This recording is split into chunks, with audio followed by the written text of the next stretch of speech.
Assalamu alaikum dear students. My name is Saima Kayumaman and I am your Islamia teacher. I hope you all will be fine.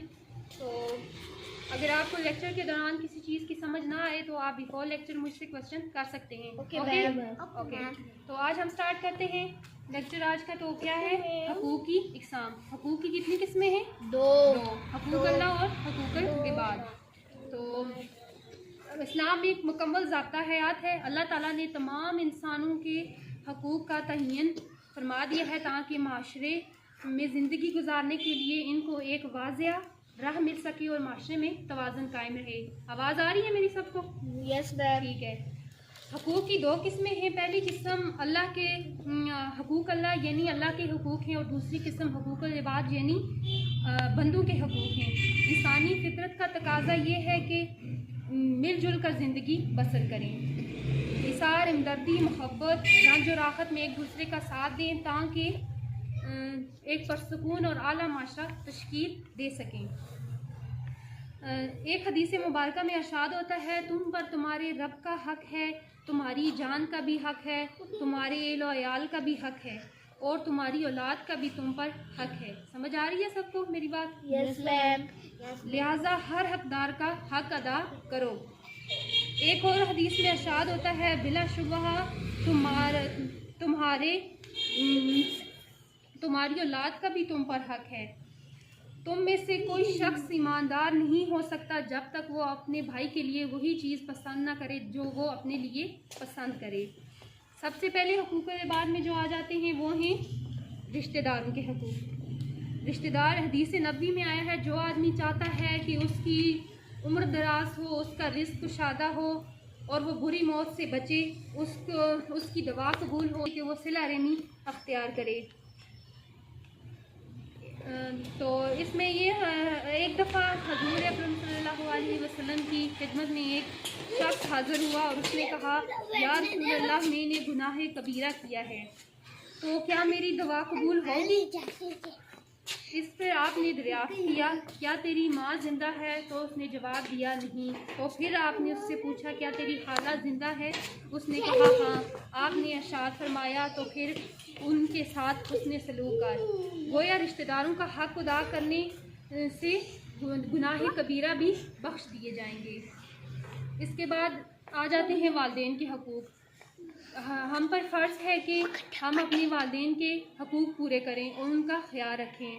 हज़ूर अकरम सल्लल्लाहु अलैहि वसल्लम ने तीन बार एक बात इरशाद फरमाई। उन्होंने कहा, वो शख्स ज़लील व ख़वार होगा, वो शख्स ज़लील व ख़वार होगा, वो शख्स ज़लील व ख़वार होगा जिसने अपने माँ बाप को बुढ़ापे में पाया और उनकी अताअत और उनकी खिदमत ना की।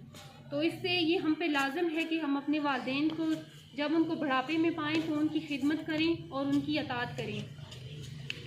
तो आप समझ रहे हैं मेरी बात को? Yes ma'am.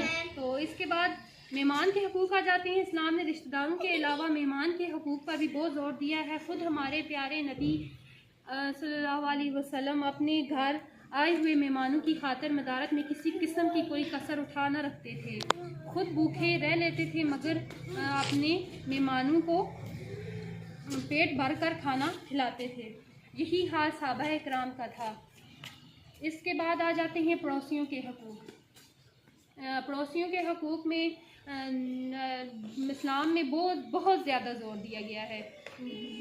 ये है कि वो शख्स जन्नत में दाखिल नहीं होगा जिसने खुद पेट भर कर खाना खाया और उसका पड़ोसी भूखा सोया। तो इससे आप सोच लें कि पड़ोसियों के हकूक़ इस्लाम में कितने ज़्यादा मुकर्रर किए गए हैं। तो आई होप कि आपको समझ आ रही है। यस। अगर किसी बात की समझ नहीं आ रही तो आप मुझसे पूछ सकते हैं। मैम, तो एक आज सवाल पूछूं? यस। मैम, ये हकूक़ अल्लाह में आते हैं रिश्तेदारों के? और नहीं, हकूक़ अल्लाह में आ जाते हैं कि हम अल्लाह के जो हकूक़ हैं, अल्लाह की इबादत करें, नमाज़ पढ़ें, रोज़ा रखें, ये अल्लाह के हकूक़ आ जाते हैं। ये हकूक़ इबाद में आ जाते हैं। Good question. मुझे लगता है आप लोग मेरी बात समझ रहे हैं। ठीक है, तो आज का लेक्चर हम यही क्लोज करते हैं। ठीक है, थैंक्स मैम। अकरम सल्लल्लाहु अलैहि वसल्लम ने तीन बार एक बात इरशाद फरमाई। उन्होंने कहा, वो शख्स ज़लील व ख़वार होगा, वो शख्स ज़लील व ख़वार होगा, वो शख्स जलील व ख्वार होगा जिसने अपने माँ बाप को बुढ़ापे में पाया और उनकी अतात और उनकी खिदमत ना की।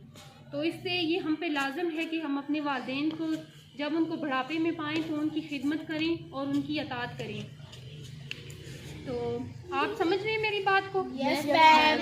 तो इसके बाद मेहमान के हकूक़ आ जाते हैं। इस्लाम ने रिश्तेदारों के अलावा मेहमान के हकूक़ पर भी बहुत ज़ोर दिया है। ख़ुद हमारे प्यारे नबी सल्लल्लाहु अलैहि वसल्लम अपने घर आए हुए मेहमानों की खातिर मदारत में किसी किस्म की कोई कसर उठा न रखते थे। खुद भूखे रह लेते थे मगर अपने मेहमानों को पेट भर कर खाना खिलाते थे। यही हाल सहाबा इकराम का था। इसके बाद आ जाते हैं पड़ोसियों के हकूक़।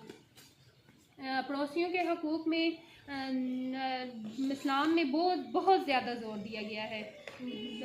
ये है कि वो शख्स जन्नत में दाखिल नहीं होगा जिसने खुद पेट भर कर खाना खाया और उसका पड़ोसी भूखा सोया। तो इससे आप सोच लें कि पड़ोसियों के हकूक़ इस्लाम में कितने ज़्यादा मुकर्रर किए गए हैं। तो आई होप कि आपको समझ आ रही है। Yes, अगर किसी बात की समझ नहीं आ रही तो आप मुझसे पूछ सकते हैं। मैम तो एक आज सवाल पूछूं? यस मैम ये हकूक़ुल्लाह में आते हैं रिश्तेदारों के और नहीं हकूक़ अल्लाह में आ जाते हैं कि हम अल्लाह के जो हकूक़ हैं, अल्लाह की इबादत करें, नमाज पढ़ें, रोज़ा रखें, ये अल्लाह के हकूक़ आ जाते हैं। ये हकूक़ इबाद में आ जाते हैं। Good question. मुझे लगता है आप लोग मेरी बात समझ रहे हैं। ठीक है, तो आज का लेक्चर हम यही क्लोज करते हैं। ठीक है, थैंक्स मैम।